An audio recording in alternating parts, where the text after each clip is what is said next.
Boa noite, irmãos. Que alegria estarmos juntos mais uma vez. Semana passada estávamos em Quatá e fomos também em Tupã. E ao mesmo tempo que foi uma alegria estar com os irmãos, mas um fim de semana sem vocês é muito ruim. É bom estarmos juntos mais uma vez. Quero que você abra a sua Bíblia em Gálatas, capítulo 3. Nós vamos dar seguimento, andamento à nossa exposição em Gálatas, em que nós começamos lá no capítulo 1, e nós vamos até o fim desta carta, expondo-a versículo por versículo e seguindo. Gálatas, capítulo 3, verso 1 até o 14. Da mesma maneira como você está, nós vamos ler, porque nós estamos diante da palavra de Deus. Com muita reverência ao Senhor, nós lemos a palavra de Deus, em que você abriu a sua Bíblia, o seu aplicativo, e que o texto diz assim: Ó Gálatas insensatos, quem vos fascinou a vós outros, ante cujos olhos foi Jesus Cristo exposto como crucificado? Quero apenas saber isso de vós. Recebeste o Espírito pelas obras da lei ou pela pregação da fé? Sois assim insensatos, que, tendo começado no Espírito, estejais agora vos aperfeiçoando na carne? Terá sido em vão que tantas coisas sofrestes? Se, na verdade, foram em vão. Aquele, pois, que vos concede o Espírito e que opera milagres entre vós, porventura o faz pelas obras da lei ou pela pregação da fé? É o caso de Abraão, que creu em Deus, e isso lhe foi imputado para a justiça. Sabei, pois, que os da fé que são filhos de Abraão. Ora, tendo a Escritura previsto que Deus justificaria pela fé os gentios, pré-anunciou o Evangelho a Abraão. Em ti serão abençoados todos os povos. De modo que os da fé são abençoados com o crente Abraão. Todos quantos, pois, são das obras da lei, estão debaixo da maldição, porque está escrito: maldito todo aquele que não permanece em todas as coisas escritas no livro da lei, para praticá-las. E é evidente que pela lei ninguém é justificado diante de Deus, porque o justo viverá pela fé. Ora, a lei não procede da fé, mas aquele que observar os seus preceitos, por eles viverá. Cristo nos resgatou da maldição da lei, fazendo-se ele próprio maldição em nosso lugar, porque está escrito: maldito todo aquele que for pendurado em madeiro, para que a bênção de Abraão chegasse aos gentios em Jesus Cristo, a fim de que recebêssemos pela fé o Espírito prometido. Nós já oramos, nós já cantamos, e agora nós estamos aqui para ver o que o Senhor tem, ouvir aquilo que o Senhor tem para nós. Então Paulo está dando seguimento naquilo que ele já vinha falando, e mais uma vez ele chama a atenção aqui dos Gálatas, porque ele começa dizendo: ó Gálatas insensatos, e depois no verso 3, mais uma vez, ele vai chamá-los de insensatos. Então, mais uma vez, ele está chamando a atenção dos Gálatas para que eles voltem às Escrituras, para que eles voltem o verdadeiro Evangelho. Então, Paulo, mais uma vez, está chamando a atenção dos Gálatas. E é interessante que ele começa justamente nos 5 primeiros versículos, ele está fazendo aqui 5 perguntas retóricas aqui a eles. Ele faz 5 perguntas justamente querendo indagá-los e querendo saber deles o que é o verdadeiro Evangelho. Eles ouviram o Evangelho por meio da fé e eles creram por meio da fé, ou eles creram por meio das obras que eles mesmos se achegaram até o Senhor. E é interessante porque do verso 1 até o 14, Paulo aqui ele vai citar o Antigo Testamento 6 vezes. E é tão interessante porque são 14 versos. São 14 versos e um trecho muito pequeno, pela quantidade que ele cita o Antigo Testamento. E é interessante porque nós vamos ver aqui como Paulo ele usa como base a Escritura. Hoje nós temos como base a Escritura, Antigo e Novo Testamento. Mas Paulo ele se pautava apenas no Antigo Testamento, porque o cânon ainda não tinha sido fechado. O Novo Testamento ainda não existia. Então Paulo ele usa aqui justamente demonstrando para nós que a sua base é a Escritura. E todas as vezes que ele falava conforme a Escritura. Ele falava conforme o que Deus tinha falado. Então é muito interessante como Paulo ele vai argumentando e justamente indo ao Antigo Testamento, mostrando para esse povo como aquilo que ele estava falando estava pautado na Escritura. E nada daquilo que ele falava estava pautado na sua opinião. Então ele cita por 6 vezes, ele vai citar 2 vezes Gênesis, ele vai citar 2 vezes Deuteronômio, ele vai citar 1 vez Abacuque e ele vai citar 1 vez Levítico. Porque a sua base é a Escritura. Tudo que ele fala é conforme a Escritura. Tudo que ele fala é conforme a palavra de Deus. Ele não fala nada da sua própria cabeça. Então ele estava querendo demonstrar algumas razões para que eles crescem no Evangelho. Para que eles crescem naquilo que o Senhor tinha falado a Paulo, tinha revelado a Paulo e já tinha falado por meio dos discípulos. Então ele vai dar aqui algumas razões para que eles cresçam que o Evangelho de fato é o poder de Deus para a salvação. E somente por meio da fé é que nós obtemos a salvação. Paulo vai demonstrar então para eles que somente por meio da fé. E aí ele vai usar, por exemplo, o caso de Abraão.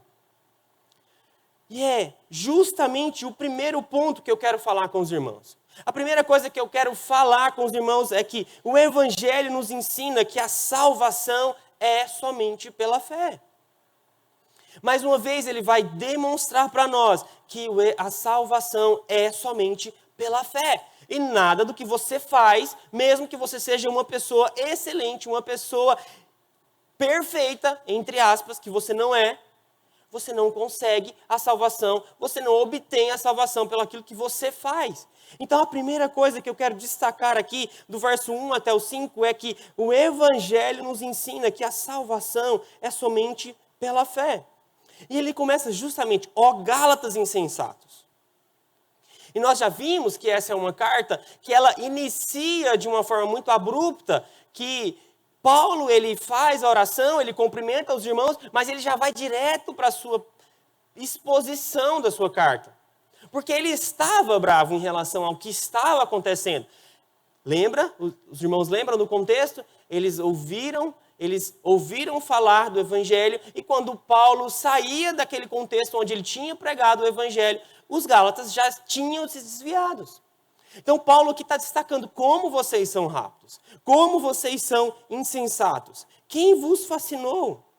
E o Evangelho, ele é apresentado aqui com tanta clareza, que se você olhar para o final do seu verso 1, Paulo ele vai falar assim, ó, ante cujos olhos foi Jesus Cristo exposto como crucificado. Paulo está falando aqui, olha, o Evangelho para vocês foi apresentado de uma forma tão clara que era como se vocês estivessem vendo Jesus crucificado.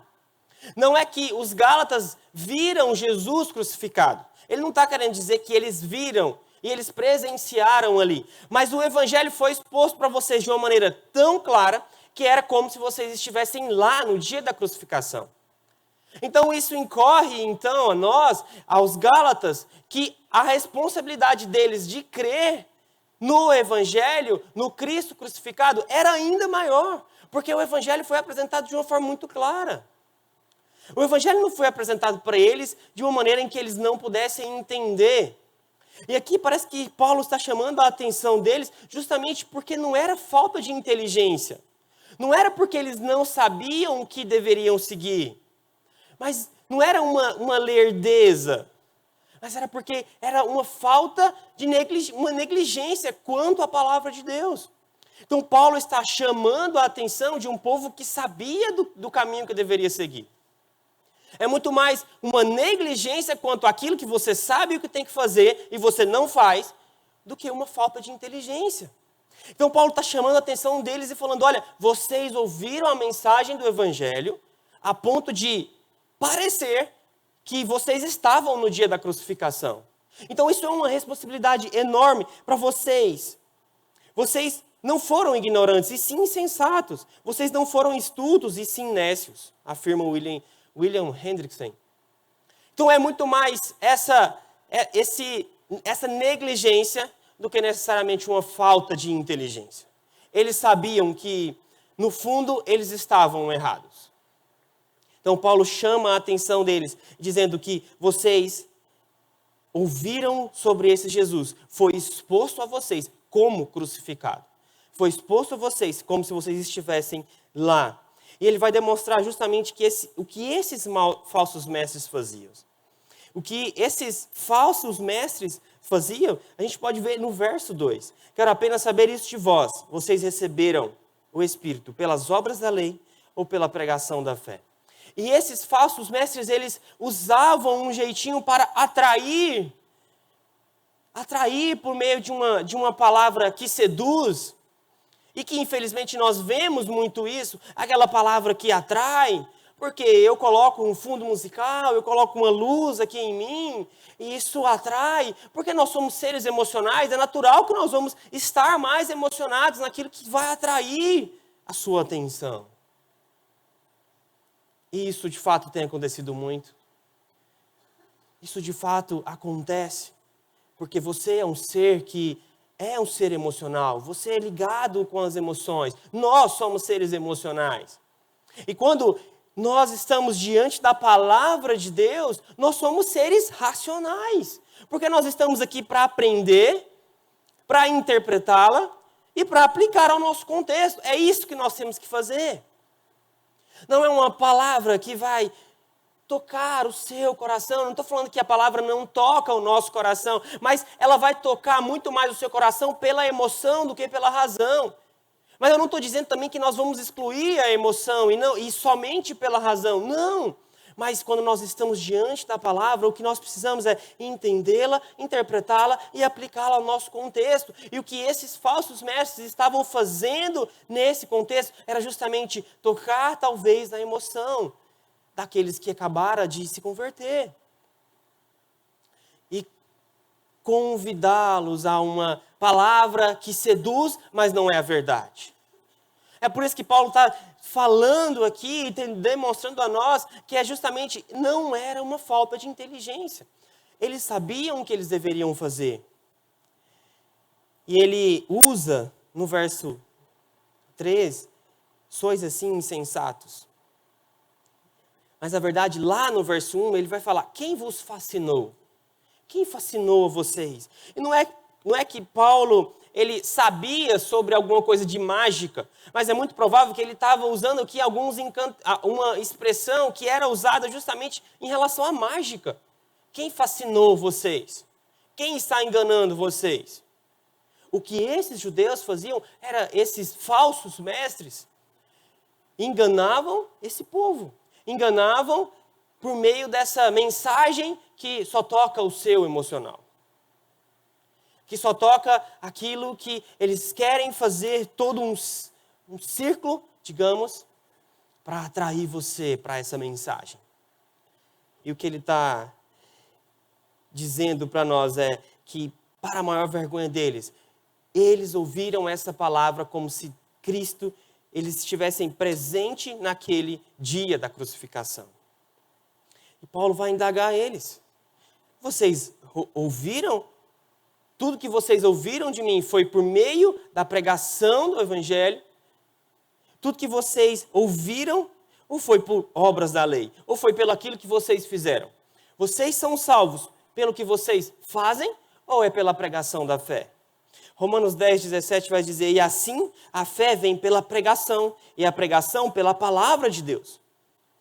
O que nós sabemos e o que nós ouvimos pela pregação da fé. E não pelo que nós fazemos. Porque, mais uma vez, é muito importante destacar, não fomos nós que fomos até o Senhor.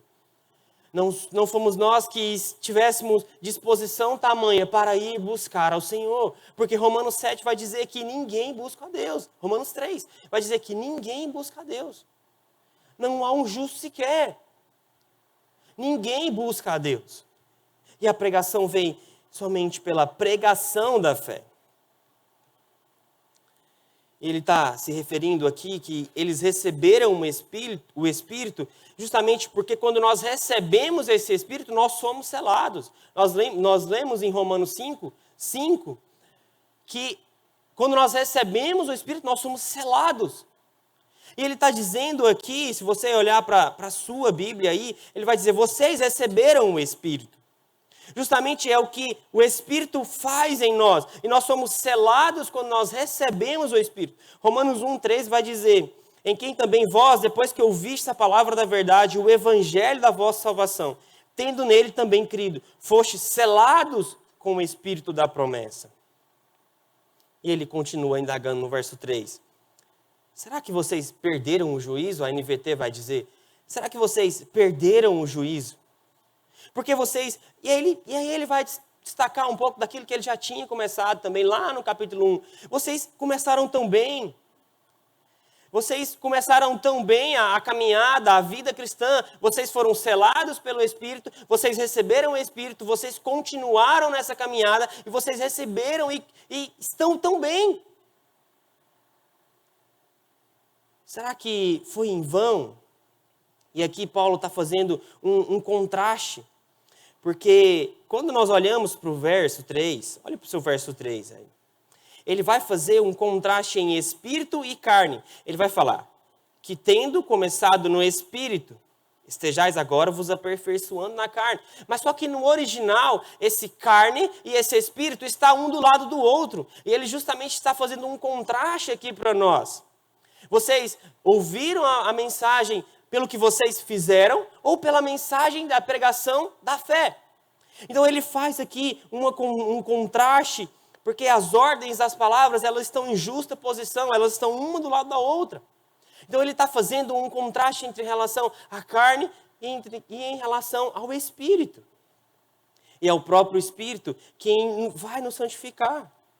O Espírito nos santifica. Ele nos sela. E nós continuamos naquilo que a gente faz, que é a santificação, que é as obras. Mas a salvação não. A santificação, sim. A santificação eu continuo, eu colaboro com o Senhor. Mas a salvação é um ato exclusivo de Deus. Por isso que a salvação é somente pela fé. E Paulo, ele acreditava que os Gálatas iriam voltar. No verso 4 ele vai dizer que lá no final se é que na verdade foram em vão. Porque ele vai falar, será que nós corremos em vão? Será que tudo que eu fiz, a minha ida até vocês, será que tudo isso foi em vão?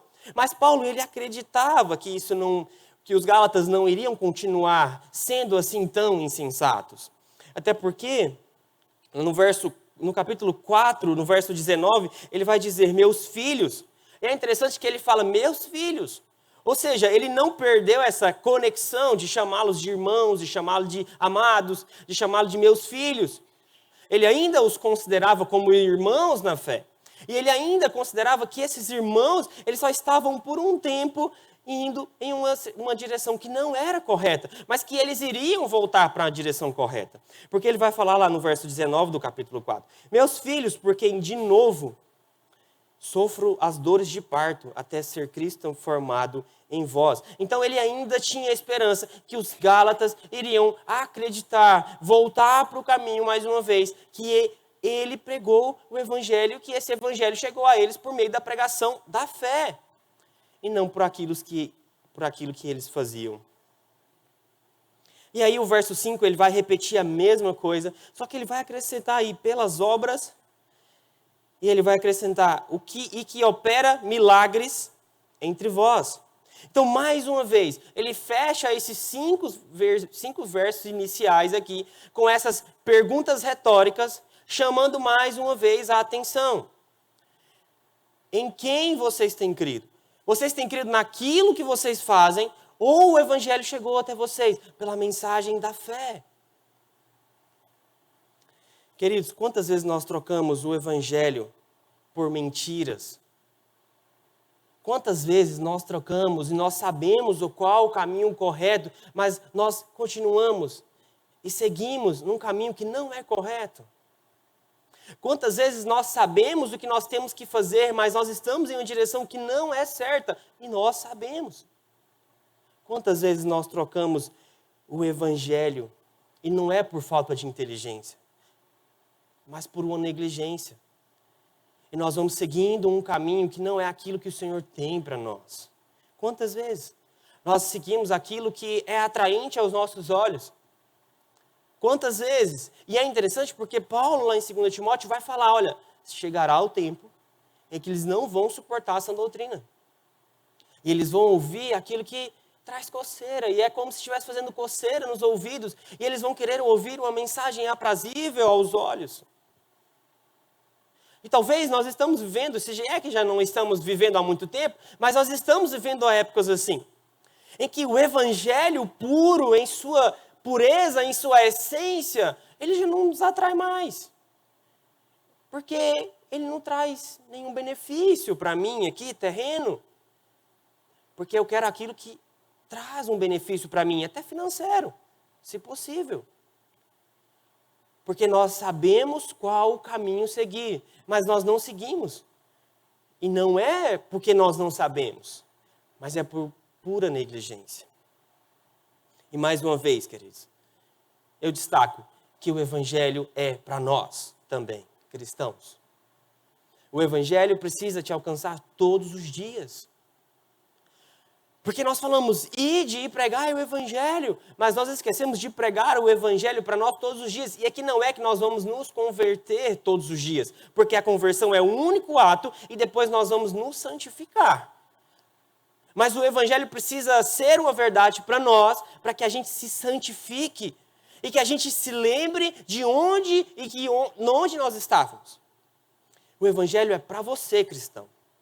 O Evangelho precisa alcançar a sua vida todos os dias. E aqui, essas perguntas retóricas, é como se Paulo estivesse na salinha das crianças, indagando eles. E falando, Gálatas, sabe quando você está dando aula para as crianças e você começa a fazer perguntas retóricas? Como se você já soubesse a resposta? Porque Paulo já sabe as respostas. E é como se ele estivesse numa salinha de crianças aqui, indagando os Gálatas. E perguntando para eles, como que vocês foram salvos? Pelo que vocês fizeram ou pela pregação da mensagem da fé? Vocês foram salvos pelo que vocês fizeram ou pela cruz? E Paulo aqui, ele faz essas perguntas retóricas para chamar a atenção. E nós somos muito tendenciosos a não seguir o caminho que o Senhor tem para nós. Nós somos muito tendenciosos e nós agimos como crianças. Nós agimos como crianças volta e meia. E o pai, e o nosso pai, como amoroso que ele é, ele precisa volta e meia pegar na nossa mãozinha e falar, meu filho, não vai atravessar a rua agora, vem para cá, vem. Não vai fazer coisa errada agora não, vem para cá. É literalmente como uma criança. Porque nós erramos, nós falhamos, e ele como um pai amoroso que ele é, ele pega na nossa mão e volta. Meu filho, é para cá. Graças a Deus por sua misericórdia. Graças a Deus, porque nós somos tendenciosos a ir para o caminho errado. Nós somos tendenciosos a olhar para os Gálatas e falar, meu Deus, como eles são insensatos. Ah, você não. Eu não sou insensato. Eu não estou também buscando uma mensagem que é atraente aos meus olhos. A tendência é que a gente olhe para eles e fale, nossa, meu Deus, como eles foram rápidos em se desviar. Nós não somos. Nós somos muito rápidos também. Graças a Deus, porque Ele age com paciência e misericórdia. Graças a Deus, porque Ele age com paciência e misericórdia conosco. Porque volta e meia. E essa era uma palavra de exortação. Foram 5 perguntas que exortava eles. Exortava esse povo e nos exorta. Porque volta e meia nós precisamos que o nosso Pai amoroso nos pegue pela mão e nos traga para o caminho correto. E graças a Deus, porque Ele é paciente e misericordioso. E sabe o que é interessante? Uma aplicação prática aqui para nós é que nós não somos pacientes com aqueles que falham conosco. Nós não somos misericordiosos. Mas o Pai é com você. Deus é com você. Deus é paciente e misericordioso conosco. Mas quando pisa no nosso calo, nós não somos. Nós não somos misericordiosos. Nós não somos pacientes. Mas o Senhor é conosco. o Senhor é conosco, porque a salvação vem somente pela fé. E o que os Gálatas estavam fazendo é seguir um caminho contrário. E quantas vezes nós não seguimos também um caminho contrário naquilo que o Senhor tem para nós? Dando continuidade, outro ensinamento também com o Evangelho o Evangelho nos ensina humildade. Paulo aqui ele já começa, é o caso de Abraão. Justamente, olha, tudo isso que eu perguntei a vocês, eu vou agora demonstrar a vocês que a salvação é somente pela fé. E ele está começando justamente, é o caso de Abraão. Porque agora ele vai dar argumentação para aquilo que ele tinha falado nos primeiros versos. E aí ele vai dizer, é o caso de Abraão, que creu em Deus. E isso lhe foi imputado para a justiça. Ele está justamente dando base para aquilo que ele está falando. Era como se ele estivesse argumentando e ele está falando, olha, você quer base bíblica para que eu estou te falando? Então, toma aqui a base bíblica. Eu te falo, mas eu não falo pelo que eu penso. Eu não estou falando a vocês porque a minha opinião é o que basta. Não, eu estou falando para vocês, então eu vou dar a base bíblica para vocês. A base bíblica que eu estou falando para vocês é justamente o caso de Abraão. E aí do verso 6 até o verso 14, ele vai explicar para nós por que a salvação é somente pela fé. Então o Evangelho aqui nesse segundo ponto vai nos ensinar que nós precisamos ser humildes diante de Deus. Por quê? Porque sempre foi pela fé. O que ele vai querer demonstrar para nós aqui é que sempre foi pela fé. Quando nós olhamos para o Antigo Testamento, a gente imagina o quê? Por exemplo, sobre salvação. Ah, não, eles eram salvos porque eles iam lá e sacrificavam o cordeiro e fazia tudo aquelas coisas que o Senhor mandava eles fazer. Não. Eles não eram salvos porque eles faziam aquilo. Aquilo apontava para alguém que depois de muitos anos viria e faria aquilo. Mas eles não eram salvos porque eles faziam aquilo, porque sempre foi pela fé. Tanto que nos versos, a partir do verso 15 ainda do seu capítulo 3, ele vai trazer para nós que a lei veio depois. A lei veio 430 anos depois que Deus chamou Abraão. Por que ele está falando isso? Que Deus chama Abraão pela fé, tanto que ele é considerado o nosso pai da fé. Deus chama ele pela fé e depois de muitos anos a lei vem, os sacrifícios vêm. Então a salvação, tanto no Antigo Testamento quanto no Novo Testamento, sempre foi pela fé. Como então os nossos antepassados então eram salvos? Eles eram salvos porque eles criam na promessa do Messias. Eles não eram salvos pelo que eles faziam. E Paulo aqui vai demonstrar para nós que sempre foi pela fé. E ele usa justamente o quê? A Escritura. A Escritura.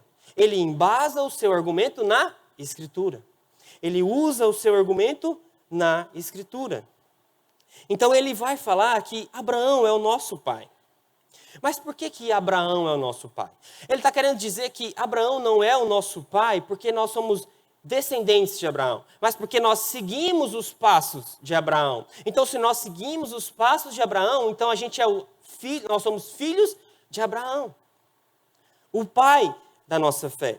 É como se fosse uma família de crentes espirituais, porque nós estamos seguindo o mesmo caminho de Abraão. Mas não porque nós somos descendentes biológicos de Abraão, mas porque nós estamos seguindo os passos de Abraão. Que é justamente o verso 7. Sabei, pois, que os da fé é que são filhos de Abraão. Os da fé. Até porque nós não somos filhos de Abraão, biologicamente. Então nós não poderíamos, então, entrar, se fosse assim o caso, nós não poderíamos entrar, então, na aliança do Senhor, que Deus prometera a Abraão lá em Gênesis 12. Mas o que nós vemos é que nós somos filhos de Abraão, porque nós cremos também na promessa. Nós cremos também na promessa. Justamente o que Jesus está debatendo ali com os fariseus em João 8,39. Então lhe responderam, nosso pai é Abraão. Disse-lhes Jesus, se sois filhos de Abraão, vocês praticam as obras de Abraão. Justamente demonstrando para nós que nós somos filhos de Abraão, mas porque nós cremos também na promessa do Messias e de que já veio e foi cumprido para nós. Então, sendo assim, Abraão é uma prova viva do Evangelho. Interessante que Abraão não era um israelita. Abraão não era um israelita e Deus justificou pela fé. Então, Abraão foi justificado pela fé, ele não era um israelita, e ele entra naquilo que nós chamamos da aliança do Senhor, do povo do Senhor. E aí ele vai também dizer, citando justamente Gálatas 3:8, citando justamente lá o verso 3 do capítulo 12 de Gênesis, em que ele vai dizer: ora, tendo a Escritura previsto, no verso 8 do 3, previsto que Deus justificaria pelos gentios, pré-anunciou o Evangelho a Abraão: em ti serão abençoados todos os povos. E aqui é uma demonstração de que nós não fazemos nada. Demonstrando que nada do que Abraão fez foi o suficiente para ele receber a fé, porque é o Senhor que vai até Abraão. É o Senhor que vai é o Senhor que vem até nós, para que nós possamos receber a mensagem do Evangelho pela fé. Não somos nós que vamos até o Senhor. E é interessante que ele está usando justamente porque aqueles falsos mestres, eles se gabavam porque eles eram os filhos de Abraão. Eles se gabavam por isso. Nós acabamos de ler um texto aqui que Jesus está rebatendo eles. Eles se gabavam pelo fato de eles serem os filhos de Abraão. E é tão interessante que Paulo ele usa justamente Abraão. Que não é à toa. Paulo está argumentando aqui para os Gálatas que essa lei que veio depois, ela não é suficiente para a nossa salvação. Paulo então está argumentando para nós e argumentando justamente para aquele povo que lia essa carta, que eles não precisavam se gabar pelo fato de eles serem filhos de Abraão. E o fato de eles serem filhos de Abraão não proporcionava nada para eles diante de Deus. O fato deles serem filhos de Abraão não significava nada para o Senhor, porque eles eram salvos pela fé, e o que eles deveriam fazer era o que Jesus diz lá em João 8,39. Se vocês são filhos de Abraão, então siga o que Abraão fez. Abraão foi justificado pela fé, então faça o que ele fez. Não fica crendo que vocês podem ser salvos porque vocês são circuncidados, porque vocês observam a lei, porque vocês observam os sábados. Não, vocês não são salvos por isso. Então o que ele está dizendo é que vocês são salvos pela fé, assim como Abraão também foi salvo pela fé. Gênesis 15:6 vai dizer: ele creu no Senhor e isso lhe foi imputado para a justiça. E sabe o que é interessante nesse verso? É que ele é citado 2 vezes no Novo Testamento. Ele é citado tanto em Romanos 4:3, que vai dizer: pois diz a Escritura, Abraão creu em Deus e isso lhe foi imputado para a justiça. E em Tiago 2:23 vai dizer: e se cumpriu a Escritura, a qual diz: ora, Abraão creu em Deus e lhe foi imputado para a justiça. É citado 2 vezes o mesmo verso no Novo Testamento, demonstrando para nós que ele creu e isso foi imputado a ele a justiça. Nós somos os filhos de Abraão porque nós seguimos o que ele fez. E ele previu, o verso 8 vai nos dizer, a justificação. O que é essa justificação? O que é que aconteceu com Abraão? O que é essa justificação? A justificação não é um ato simplesmente do perdão de Deus para nós, mas é um perdão que é encarregado da justiça de Deus, que agora está imputada a nós, e pelo fato da justiça de Deus estar imputada a nós, nós podemos estar diante de Deus legalmente. E essa justificação, ela vem justamente dos tribunais. Paulo está usando aqui um termo dos tribunais, porque você deveria estar lá no banco dos réus, condenado. É você que está lá. É nós que estávamos lá. Paulo ele está usando aqui um termo que vem dos tribunais. Você era o réu, você era o condenado. Cristo então paga o preço, e agora diz, não. Ele não somente está perdoado, não somente está livre, mas agora ele está justo. Ele foi justificado agora diante do Senhor.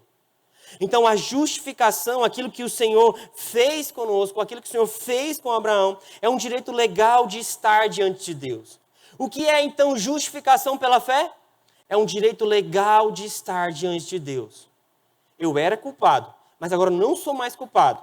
E agora, pelo fato de eu não ser culpado, eu posso estar agora diante de Deus, limpo. Porque o Senhor pagou o preço. Então, justificação pela fé é justamente eu era o réu.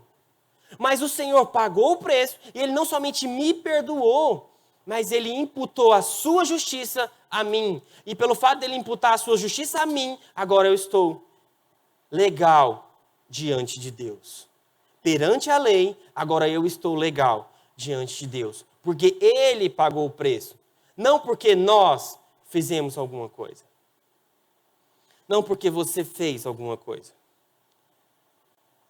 Romanos 5,18 vai dizer, pois assim como por uma só ofensa veio o juízo sobre todos os homens para condenação, assim também, por um só ato de justiça, veio a graça sobre todos os homens, para a justificação que dá a vida. Você era o réu. Você deveria ter pago. Mas quem paga é Cristo por nós. E agora você tem os seus pecados perdoados, e não somente os seus pecados perdoados, mas a você é imputado a justiça de Deus, de Cristo, na cruz. É por isso que o Evangelho não é sobre você. Não é sobre mim. É por isso que o Evangelho é a maior prova de que nós devemos ser humildes diante de Deus, em reconhecimento daquilo que Ele fez. O Evangelho precisa gerar humildade em nós, porque nós não fizemos nada. O Evangelho precisa gerar humildade no meu e no seu coração. O Evangelho gera humildade. Sabe por quê? Porque Deus é quem vai até Abraão. E Sara era estéril.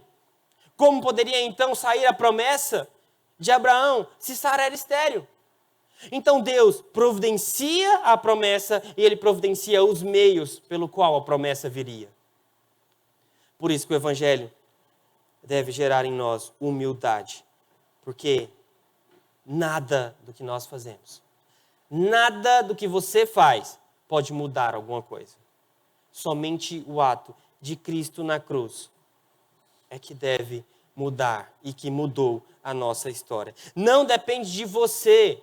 É pela fé. Sabe por quê? Já parou para pensar que Deus escolheu pela fé para que a gente fosse salvo, pela fé para que a gente cresce? Sabe por quê? É justamente porque, sendo pela fé, eu me rendo a esse Deus e digo, não depende de mim, depende do Senhor. É pela fé porque eu estou em um ato de reconhecimento de que depende dEle. Depende dEle. Então eu estou dizendo para o Senhor, eu não consigo. Eu sou justificado porque eu creio e eu não faço nada, eu apenas creio. É pela fé então, porque não depende de nós. E o Evangelho nos ensina então que nós devemos ser humildes diante de um Deus que faz tudo e oferece a nós a salvação de graça, independentemente do que você faz. O Evangelho também, o último ponto, o Evangelho nos ensina que Cristo se fez maldito por nós. O verso 10. Todos quantos, pois, são das obras da lei, estão debaixo da maldição, porque está escrito, maldito todo aquele que não permanece em todas as coisas escritas no livro da lei para praticá-las. Aqui, Paulo, mais uma vez, faz um contraste daqueles que vivem pela fé e daqueles que vivem por obras. E mais uma vez ele vai dizer, está escrito. Lembra quando eu falei que ele cita aqui 6 vezes o Antigo Testamento? Então, mais uma vez, ele está citando aqui Deuteronômio 27, 26, em que dito, maldito aquele que não confirmar as palavras desta lei. E o povo dirá, amém. Não é importante destacar aqui, não é que ele está dizendo que a lei é ruim, que a lei é maldita. Mas o verso diz, se você não cumpre a lei, você está debaixo da maldição. Você é maldito. Então o que ele está dizendo é que a lei é maldita e nós estamos debaixo da maldição da lei. Por quê? Porque como você não cumpre a lei, então você é maldito. Então, Paulo não está dizendo que a lei é ruim. A lei não é ruim. Por que a lei não é ruim? Porque a Escritura interpreta a Escritura. Lembra disso? Então, 1 Timóteo 1,8 vai dizer: sabemos, porém, que a lei é boa. Paulo está dizendo isso. Sabemos, porém, que a lei é boa. Romanos 7,12, Paulo, mais uma vez, também dizendo isso. Por conseguinte, a lei é santa. Então, Paulo não está dizendo aqui maldição da lei, como se a lei não prestasse. Até porque a lei, ela nos direciona. Então, a lei não é ruim. A questão é, se vocês olham para a lei, acreditando que se vocês cumprirem a lei, vocês vão ser salvos, então vocês estão debaixo da maldição da lei. Por quê? Porque vocês não obedecem. Porque vocês não cumprem toda a lei. Ou seja, vocês estão debaixo da maldição da lei. Porque vocês não cumprem a lei. Mas não é que a lei é ruim. Mas o fato de eu não cumprir a lei, então eu me torno maldito. Eu me torno maldito porque eu não cumpro a lei. E é por isso que Paulo está citando aqui Deuteronômio, justamente um texto que é a repetição da lei, um livro que é a repetição da lei, justamente dizendo, olha, vocês não vão cumprir a lei. E se vocês observarem para a lei, achando que vocês são salvos pelo que vocês fazem, observando os preceitos da lei, vocês não são salvos. O Evangelho nos ensina que Cristo se fez maldito por nós. No verso 11, ele vai dizer que ninguém é justificado pelo que nós fazemos. Ninguém é justificado diante de Deus pela lei. Por quê? O justo viverá pela fé. Ele não está citando aqui Romanos, até porque Gálatas foi a primeira carta escrita por Paulo. Mas ele está citando Abacuque.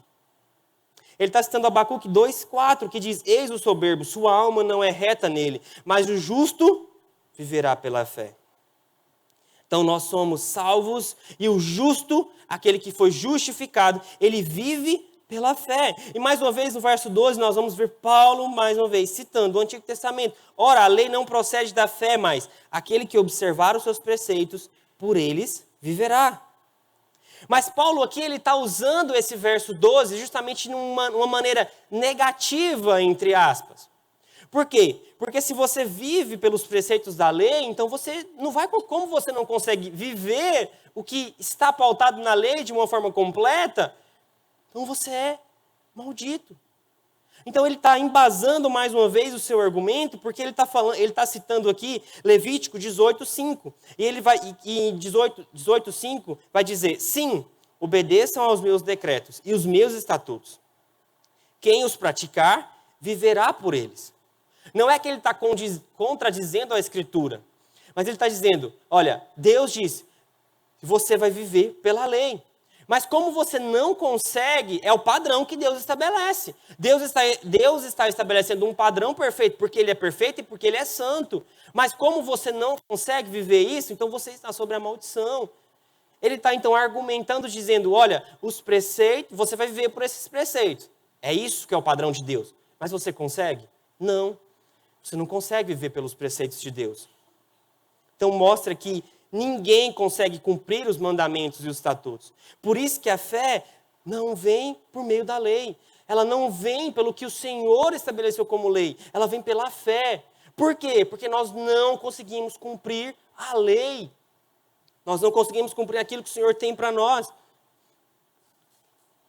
Então, se na antiga e na nova aliança, nós somos salvos por meio da fé em Cristo. O verso 13 vai dizer que Cristo, então, ele nos resgatou da maldição da lei, fazendo-se ele próprio maldição em nosso lugar. Aqui ele está citando justamente mais uma vez o Antigo Testamento. Cristo se faz maldito no seu lugar, no meu lugar. Eu não consigo cumprir a lei. Então quer dizer que eu estou debaixo da maldição. Então ele se faz maldito no seu lugar. E aqui é interessante porque lá nos versos 1, no capítulo 1, nós vamos ver que Paulo vai dizer: amaldiçoado todo aquele que não pregar o evangelho da cruz. Né? Nós falamos sobre isso. Que seja anátema, ou seja, que seja amaldiçoado todo aquele que não pregar o evangelho verdadeiro, o evangelho puro. Paulo aqui não está dizendo que Jesus se fez anátema, até porque a expressão é outra. A expressão não é anátema. A expressão não é que ele foi amaldiçoado em nosso lugar, mas que ele se fez maldito em nosso lugar. Aqui, Paulo está demonstrando justamente a substituição. Era você. Então sai você e entra Jesus no seu lugar. Você era maldito. Você era maldito. Por quê? Porque você não consegue cumprir todas as coisas. Você já nasceu em pecado. Então você não consegue cumprir. Pelo fato de você não conseguir cumprir, você é maldito. Então você sai e Cristo entra. E Cristo se faz maldito em nosso lugar. Mas não é que ele foi amaldiçoado na cruz, mas é porque ele se fez maldito em nosso lugar.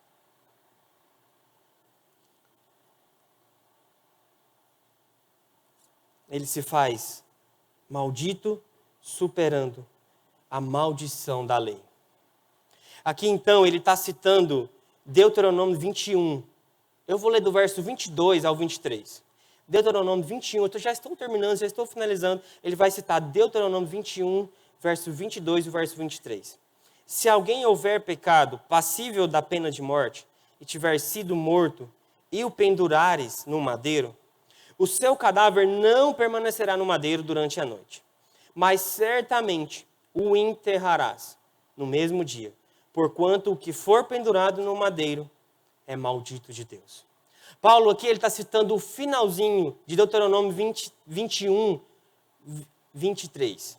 Ele está citando o finalzinho, justamente dizendo: maldito todo aquele que for pendurado no madeiro. Ele então está fazendo um jogo aqui de frases, um jogo de palavras, porque o que nós vemos e o que nós lemos aqui era o seguinte: se alguém fazia um crime passível de pena de morte, essa pessoa, ela seria morta. Após ela ser morta, ela seria crucificada num madeiro. Não necessariamente crucificada, mas ela seria posta num madeiro. Então, o que Deus está dizendo para esse povo aqui é: olha, esse morto, que foi morto antes de ir para o madeiro, porque ele cometeu um crime, pena de morte, certo? Cometeu um crime, pena de morte. Ele deveria ser morto. Então, ele foi pendurado no madeiro.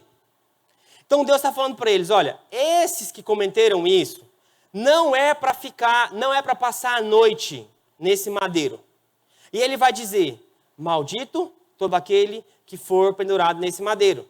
Maldito todo aquele que passar toda a noite nesse madeiro durante a noite. E sabe o que Paulo está querendo dizer aqui para nós? É que Cristo, ele foi para o madeiro vivo, teve uma morte lenta, dolorosa, e ele se fez maldito no seu lugar.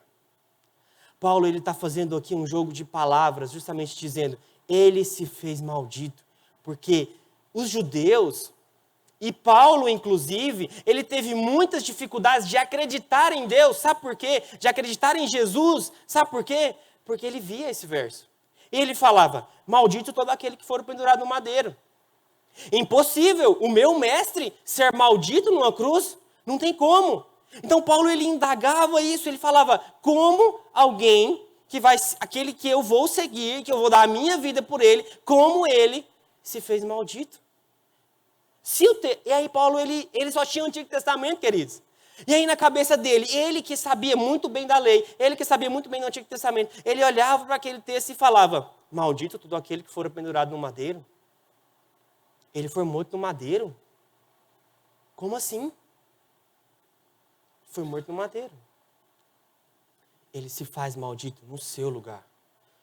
Porque a maldição estava sobre você. Por que a maldição estava sobre você? Porque você não consegue cumprir a lei por completo. E o fato de você estar maldito, ser maldito por não conseguir cumprir a lei, ele se faz maldito no seu lugar. Porque era você. E aí você sai e ele entra. E ele se faz então maldito. Com uma morte lenta. Uma pessoa viva ali, morta, sendo maldito no seu lugar. John Stott vai dizer que a morte de Cristo não primariamente é um ato de amor, mas um sacrifício pelo pecado. A morte de Cristo no seu lugar, no meu lugar, não é necessariamente, em primeiro plano, um ato de amor, mas um sacrifício pelo pecado. Porque nós estávamos debaixo da lei. Nós estávamos debaixo da condenação eterna. Ele, então, decide se tornar maldito por você e por mim. O que nós vemos, então, e o que nós aprendemos, é que o Evangelho é somente pela fé. Porque eu me rendo a esse Cristo, que se faz maldito no meu lugar. O que nós aprendemos, então, é que nós devemos ter humildade e reconhecer que Ele é quem faz tudo. Ele é quem faz tudo porque Ele se fez maldito no seu lugar. Baixe sua cabeça. Que nesta noite nós possamos refletir sobre a seriedade do Evangelho. O Evangelho é para você e para mim, porque ele nos alcança todos os dias. A obra de Cristo na cruz, ela precisa ser uma verdade das nossas vidas. A obra de Cristo na cruz, ela precisa ser uma verdade nas nossas vidas, porque ele se faz maldito no seu lugar. Você era maldito, nós éramos malditos, mas ele se faz maldito no seu lugar. Senhor, obrigado. Obrigado pela obra da salvação. Obrigado, Senhor, porque era nós, a cruz era nossa. A cruz era nossa, Deus. Era nós que deveríamos ter morrido lá. O Evangelho precisa nos alcançar todos os dias, Deus.